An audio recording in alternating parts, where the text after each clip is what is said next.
Hey, everybody, it is Steve, and I expect there to be almost nobody that shows up to this because I just had a wild hair and wanted to reach out without putting anything out there, without any promotion, without discussing with anybody. I'm just out here because there's things to talk about. Lula down in Brazil gets elected to president, displacing Bolsonaro. I mean, we've got all kinds of stuff going to Obama tone policing activists about anti-war stuff. We've got everybody doing the wash, rinse, repeat cycle of this is the most important election ever. If we don't elect Democrats, fascism will rise again. And you know something? I just feel like we're all in need of a friend. We're all in need of a friend. We need to have somebody that we can trust and talk to. That's not going to go that way. That's not going to sell us out. It's not going to, be busy telling us, how it's got to be the way it's got to be so that we're all kind of, I don't know. I mean, every time I read the shit I'm reading from people that are just terrified, they haven't done anything in between elections. Here, let me scold a few people, and I don't really care. This is definitely me punching down. Let me just say, trigger warning. I am about to punch down. Okay. People that haven't done shit between elections, but all they care about are elections.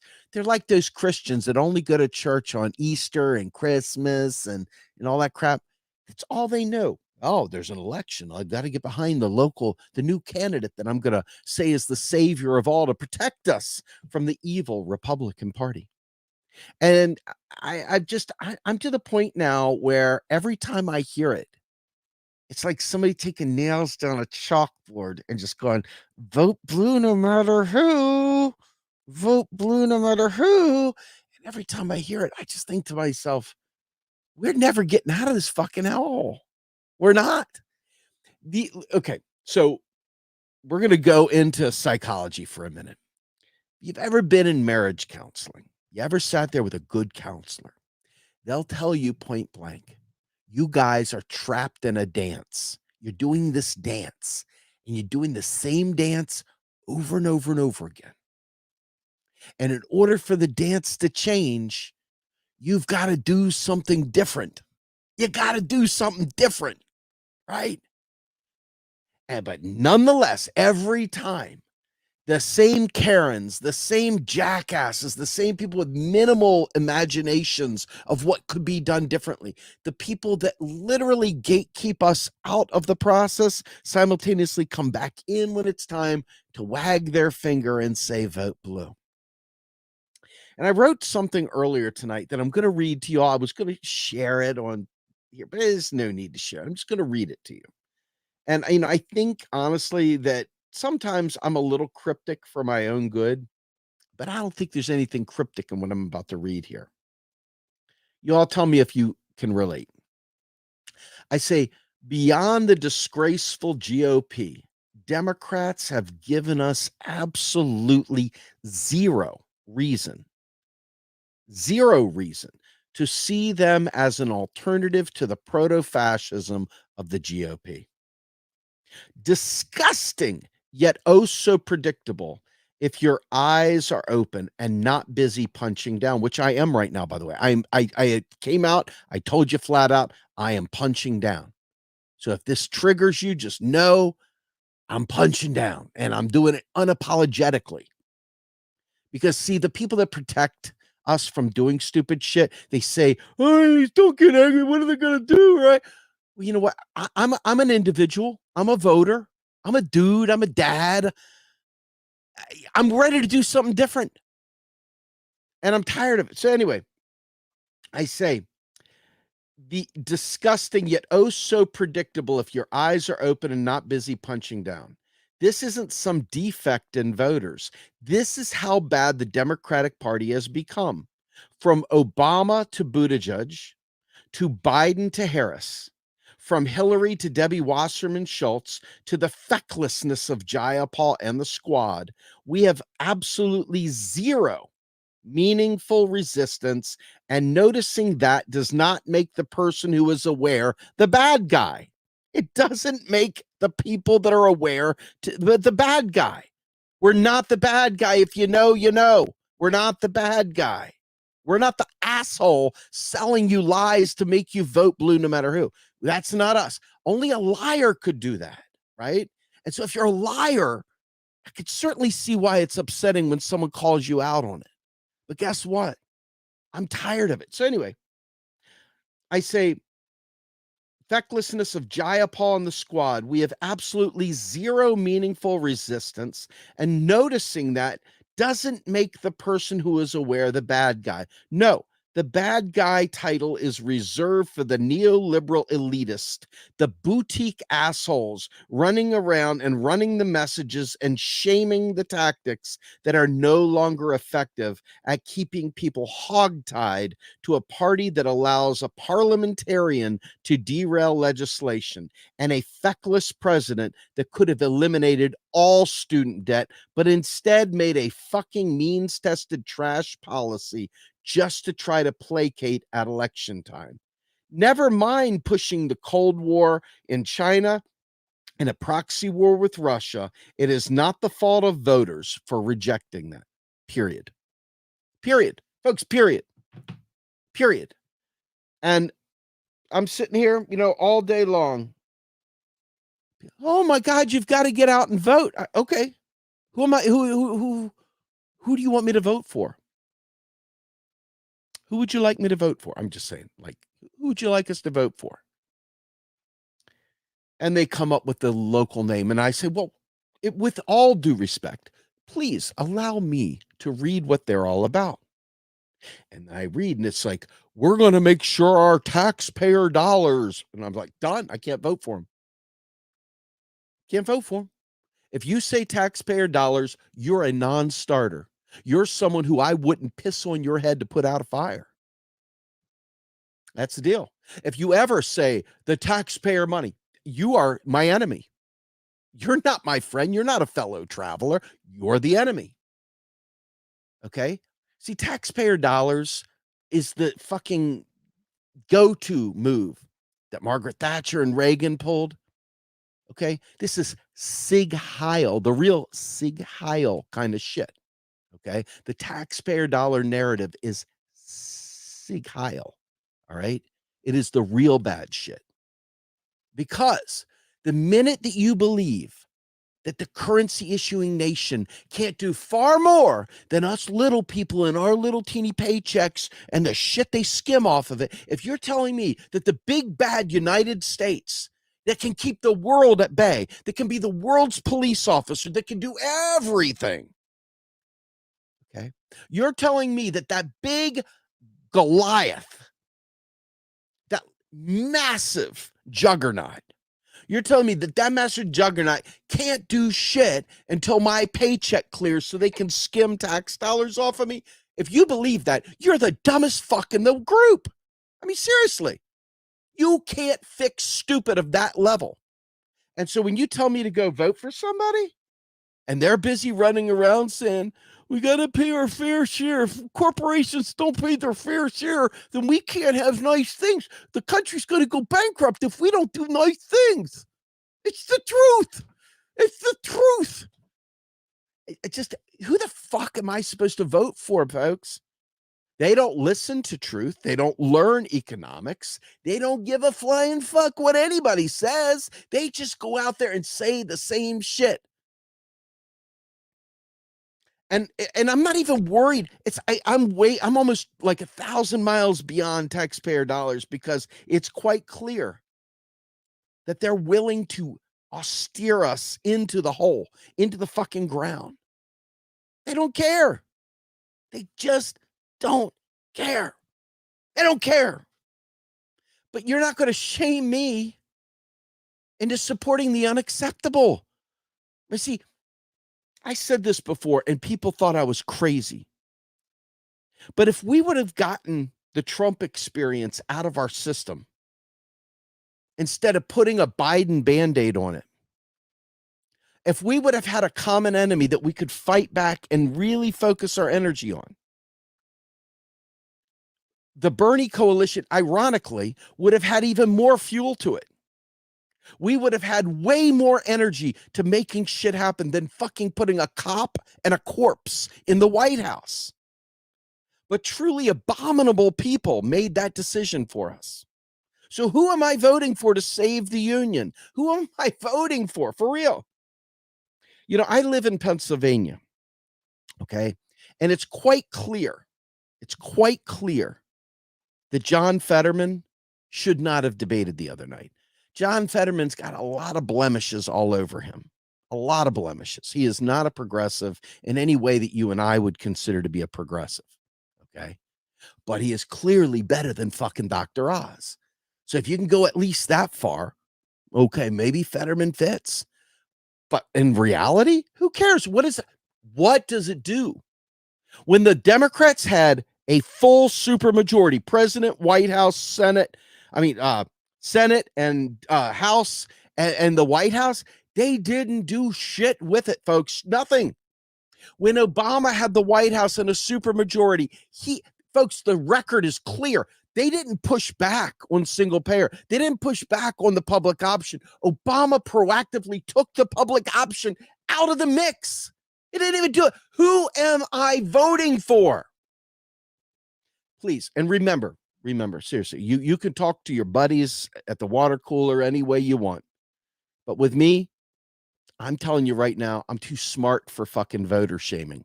If you can't give me something to vote for, don't fucking talk to me. I'm not your lemming. I'm just not a lemming. I have a brain. I sleep, I eat, I take care of kids, I change diapers, I flush toilets, take trash down to the fucking end of the driveway. Okay. There is no way in the world that I am going to be pushed to voting for trash candidates. No matter how hair on fire the auxiliary club is. Oh my God, we've got to vote for the Democrats. Give me something. Look, I'm not here to be judged by your shitty campaign. If you can do it, if you're not an idiot, if you're not a loser, a microphone abuser, if you're a decent human being and a decent candidate, it should be easy for me to vote for you. That should be all you need to know right there. Right? Because I'm not expecting a revolution from voting. I'm just not. And to be quite fair, let me peel it back. Now I'm done with that part of the rant. Let me get to a new part of the conversation. Hypothetically, we elect one or two socialists, somebody that has all my sensibilities, all the things that matter to me, all the things I want and love, everything, right? Everything. If I was elected into Congress, or if I was elected to the Senate, as much as I would do everything in my power, I would do anything in my power to make change. But to be a socialist in a capitalist Congress means that you got to vote for bills. It means you've got to say things. So if your idea of getting in there is just to be a token, that you just simply say no, yes, and hope to God that it splits so you can have your one day in the sun where you're the deciding vote. Oh, okay. I mean, to each their own. But to me, this should show you. You elect 5 more progressives. What war did you just stop? I'm telling you right now, the squad just voted for more. They had a chance to stand on a letter that they put out there to say, hey, we're looking for peace. And they said, no, we're wrong. They tried to kick their fucking aides to blame them for putting out a letter that they could have easily said, yes, we put it out, and yes, we believe in diplomacy, and yes, but they didn't. They didn't. Folks, they didn't do it. I want you to understand. I want you to understand that as long as neoliberalism is alive and well, and as long as we keep voting for it like we think it's good, because after all, the GOP is really fucking bad. Okay. And they're bad. But as long as we keep accepting that as the answer, see, we go back to sleep when we don't get what we want. When the election's over, a bunch of fucking bourgeois fuckfaces are busy going out for brunch. Even in the progressive circle, they're busy going on vacays. Election ends, their commitment ends until it ramps back up right before another election. So what did you think was going to happen in between election cycles? Did you think something was going to happen in there? Did you think you were going to fundamentally change the conversation? No, you're not. Why? Because when Bernie Sanders said, I want to see those transcripts of you, Hillary Clinton, we waited. Oh my God, when is she going to give us the transcripts? And then all of a sudden, Obama had his talk with Bernie, and that was it. No more talk of transcripts. No more talk about what she says to Wall Street. No more talk about why Iraq is now suddenly a business opportunity. Similar to what just happened, by the way, with the IMF talking about the Ukraine region being ripe for this. We're going to rebuild it. We're going to go ahead and turn it into another real good market. And we're going to just woohoo, right? They are already doing this. These are the good guys. Right? Good guys. Good guys. Right? If you think about what's happening right now, if you listen to my interview with Ben Norton Saturday morning from Macro and Cheese, if you listened, you heard me come out and talk about the fact that State of the Union Joe Biden won. China's a threat. China, we got to compete with China. Then State of the Union number 2, China's a threat. Okay. China's a threat. We need them to make it more even keel for United States to compete. Wow. Biden was crying poor mouth that the United States needed a level playing field. This is the level of just whatever the fuck ever we've got in the White House. It is not. Republicans are going to vote Republican no matter what if you care about elections. And I really don't, quite frankly. I don't see them doing what you all think they're doing. Okay.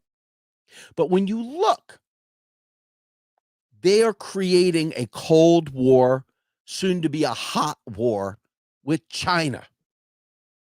And not because China has come into our country and invaded us, because China is better at doing business and better at keeping their citizens happy and better at being a global citizen by incorporating people, not going in militarily and taking over, but saying, hey, here's a way we can have a beneficial, mutually beneficial trade.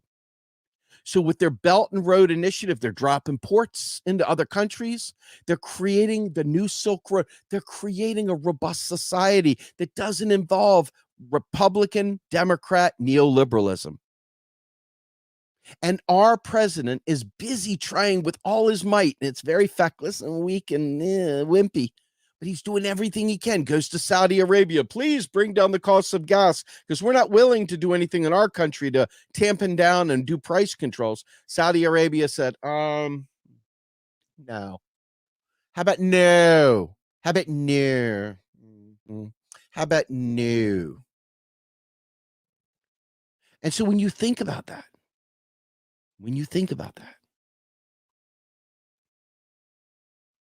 you have allowed one of the worst presidents, and there are people out there telling me he's one of the best. Biden's one of the best. I'm not lying. The delusion is complete with some people. They say Biden is the best president we've ever had. Now, I mean, W, is he better than W? Well, shit. I think a potato is better than W. Is it better than Obama? Obama was horrible. He was one of the worst Republicans we've ever elected. And Bill Clinton? Oh my God. So Bill Clinton got to ride on the coattails of a highly disruptive technology with the dot-com bubble. He got to ride that out. He got to ride the internet to where it became a thing.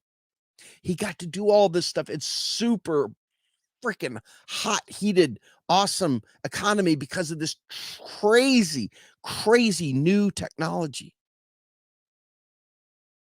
And then the signs, because of his balanced budget, he handed a fucking recession to W. That's fucking Bubba. The guy who used positional authority over an intern to get his chubby chubbed. Okay.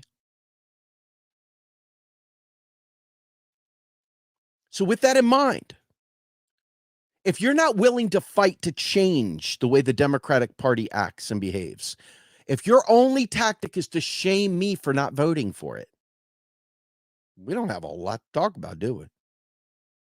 If you're not busy fighting and yelling at your Congress critters and yelling at your party and going around telling them, if you don't fucking learn MMT, motherfucker, you're going to lose every election from here to kingdom come. I will not help you. In fact, I'll work against you until you do it right. Do it right, or I will be your enemy. That's the deal. Do it right, or I'll be your enemy. No more fucking wars.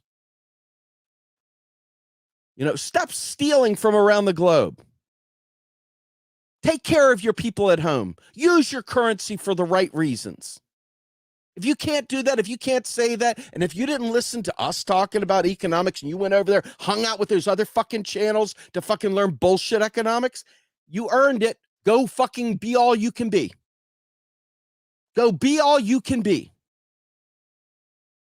Because I'm not going to support an economically illiterate candidate at any level, ever, for any reason, ever. You can tell me that, oh my God, but what about this court case? And oh my God, what? Biden could have stacked the courts. He didn't do that. There wasn't a single one of these vote blue sycophants that runs around cracking knuckles saying, Joe Biden, stack the fucking court. Fix Roe v. Wade. Do this, do that. No, not a single one of them. Every one of them was just busy punching down at activists for saying, why didn't Biden do blah, blah, blah? Why didn't Obama force RBG out the door so we could get a liberal justice or whatever in there? Didn't happen. Didn't happen. But no, instead of punching them, you're like, hey, how come you're not helping us out? We're voting blue no matter who. Worthless. Worthless. Worthless. And so you're not getting any change. At best, what you're getting is the status quo, at best. And that's really pushing it to get the status quo. Folks, during the pandemic, I spoke with Pavlina Chernova, who is a lead practitioner on the federal job guarantee. But we didn't talk about the federal job guarantee. You know what we talked about? We talked about nationalizing payroll during the pandemic so there would be no reason to rush people back to work. And we could do it. We could have absolutely 100% guaranteed and nationalized payroll. No means testing required. Did we do it? No, but we gave a shit ton of loans to people like Marjorie Taylor Greene or whatever the bullshit these folks did, where they used it for their own purposes. No payback. But the people, we didn't even get $2,000 checks, folks. The lie was complete. But sure, be mad at the people that didn't get the money instead of mad at the asshole that made the promise that didn't deliver. Now, I want you to know, the Debt Collective went crazy putting together a massive amount of important literature, references, and wrote an executive order for Joe Biden. All he had to do was sign it. Literally, legally speaking, Astra Taylor and the whole gang did this. And he spent months debating it, months kicking the can, and then gives $10,000 if you means test through it. Guys like me with $122,000 of student debt, and he gave $10,000. This is one of those pandering for election times. He literally, without it impacting a soul, except for the people that would have been relieved of their debt. Remember, biblical times, the Sabbath year, every seventh year. Listen to your David Graeber. Listen to Michael Hudson. Listen to Steve Keen. Every seventh year, the Jubilee year, they would literally have a ceremony where they ripped up the tablets, ripped up the accounting, ripped up all debts, and wiped them out every 7 years for everyone. Now, horrible, evil, wicked people are busy running around telling us, you're a moocher. Oh, you just don't want to pay your debts. Oh, I mean, and this is straight out of the fucking Bible, and these fucking thumpers don't even know their own scripture. But going back, way back, this has always been the way it's been. And Graeber in his book Debt talks about it extensively. And yet Biden only gave that pittance when he had the authority to eliminate the whole damn thing. Without Congress's help, he could have wiped it all out, and he chose not to. Folks, he chose not to. He chose not to. It wasn't like he had a gun to his head. He chose not to. He chose to keep families crushed by student debt. He chose to keep children strapped with student debt. He chose to take older workers who got displaced in the great financial crash to fucking keep that debt. That is what voting blue, no matter who, gets you. Exactly. Just like he chose not to legalize marijuana. So people are in jail for folks. Biden is not your fucking friend. For 50 years, this man showed you that he was willing to cut Social Security, privatize Medicare, make it impossible to discharge fucking credit card debt even. The good senator from MBNA doesn't want you out of debt.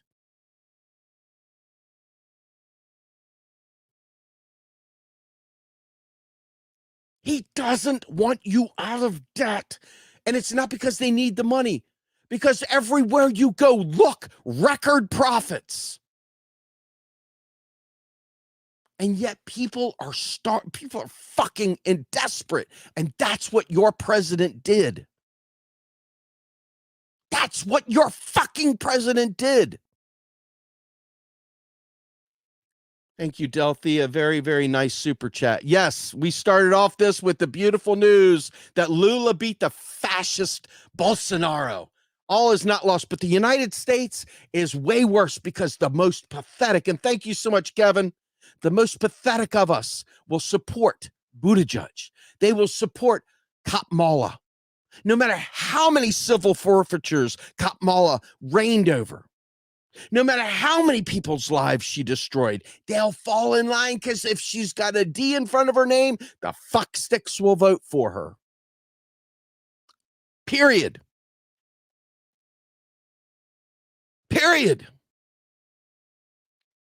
Now, let me tell you something.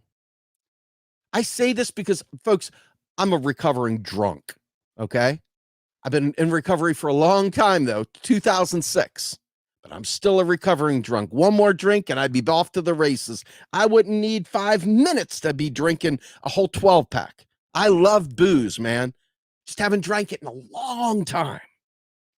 But I can tell you right now, that even as a recovering drunk, I've got more sense in my head than most of these fucking fair-haired people that drink their tea with their pinky out. Okay? Because they will sit there and sell you a lie. They will try to make it seem like there is no alternative. That this is a strategy. It's a strategy. It's a strategy. It's a strategy. It's just a strategy, guys. Look, I came in here fired up because I saw Lula won, and I was so happy. But I realized how bad off we are in the United States. Because I sat there, my interview with Ben Norton is one of my most prized interviews I've ever done. Ever done. Like I've talked to great people. Jason Hickel, right on up there. Of course, all the OGs of MMT I enjoy as well.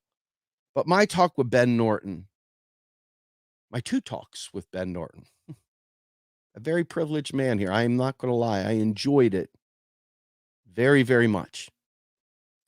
But people came back, and if I were more into a shaming mood right now, I'd show you some of the comments. People were like, "I'm so disappointed. It's not a proxy war in Ukraine. Russia invaded Ukraine." All very true, but people so stupid, so unwilling to listen. Instead, and literally Ben was like, "Listen, man, fuck Tulsi, fuck MAGA." He wasn't on any of that. There's no grift to him.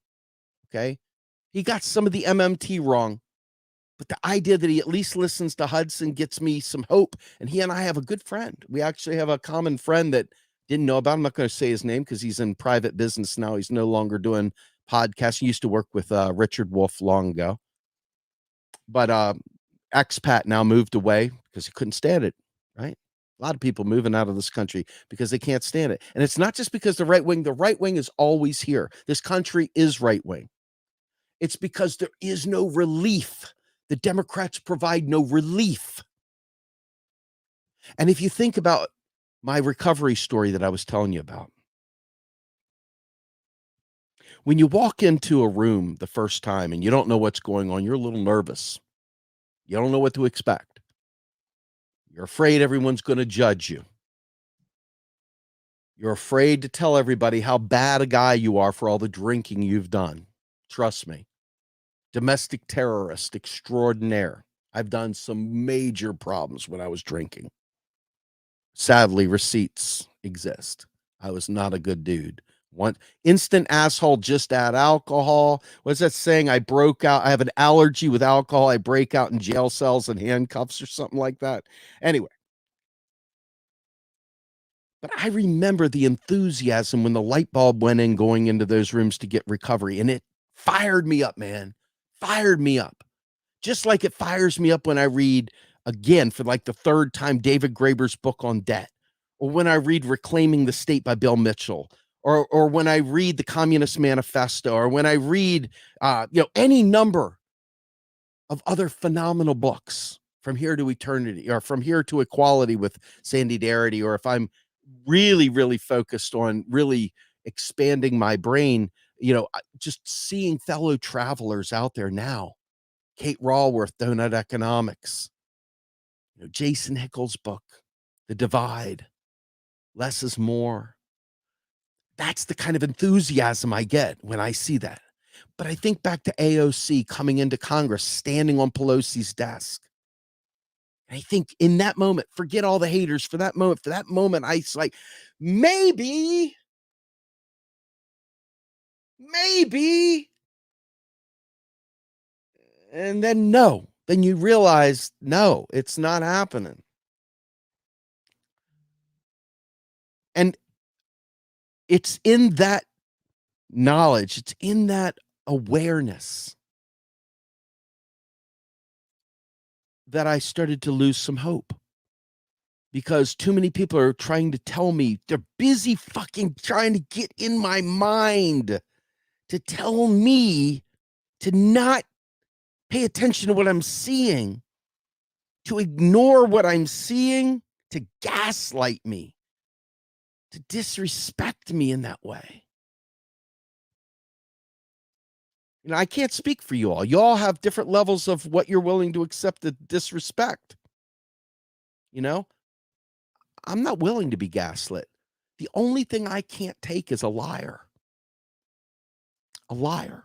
Right? When someone tells me they're going to do something, let your fucking yes be yes and your no be no. Do not ever fucking lie to me. I mean, it's no consequence other than you will literally be cut out of my life. And I mean it, like cauterized, cold, dead, cut, done, out of here. I've got lots of practice and I don't fucking take prisoners. I'm done.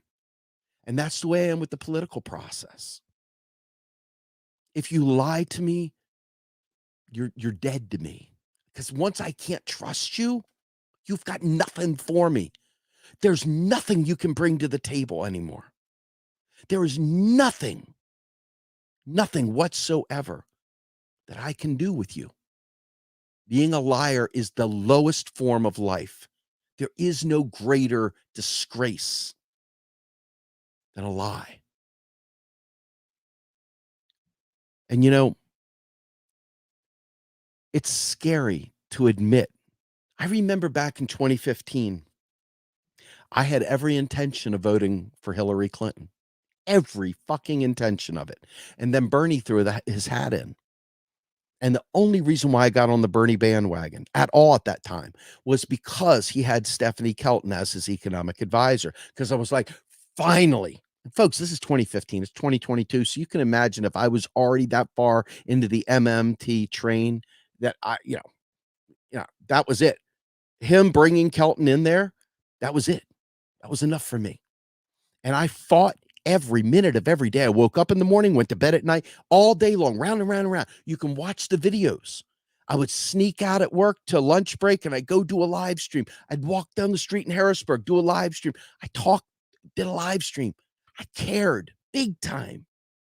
Every time some news would come up, hey guys, James Comey, my most watched video back then.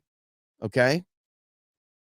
I mean, I covered the James Comey thing when he went after Hillary's bullshit and then let it fall to the ground. But we don't do anything meaningful in this country at all. They don't. And everything they talk about is Schadenfreude because you have to accept what I'm about to tell you as truth, or everything else I say will just be like nothing to you. They're not here to serve us. For real, for real. This is not like me saying, they're not here to serve us. I'm telling you, literally, like factually, they're not here to serve us. They're here to protect capital from us. They're the ones, the suckers that signed up to spin a yarn for us to hear while protecting them. That's it. That's what they're doing. And so if you think about what I'm saying and you understand what I'm saying, then you understand full well that you're not voting your way out of this. And that's the deal. You're just not. I mean, you can try, but you can't prove to me that I'm wrong because I'm showing you, I can show the receipts that I'm right. So I'm hoping upon hope that you all stop not working between elections, that you stop checking out and thinking somebody else is going to do the hard work. It's up to us, man. We are who we're looking for. So if you're not going to do that, don't come to me every election cycle slashing and burning, banging on me to vote for one of your fucking neoliberal pieces of shit. That's the deal, folks. Nothing more to say. Anyway, I'm out of here. I'm not sure if I'm doing a Rogue Scholar tomorrow at noon, but if I do, you'll be the first to know. Come meet me at noon. If not, check out this week's Ben Norton interview, by all means, on Macro and Cheese. And with that, yeah, man, I hope that you guys don't feel as shitty as I do, but I fucking hate this place, man. I'm tired of being lied to. So I'm out of here.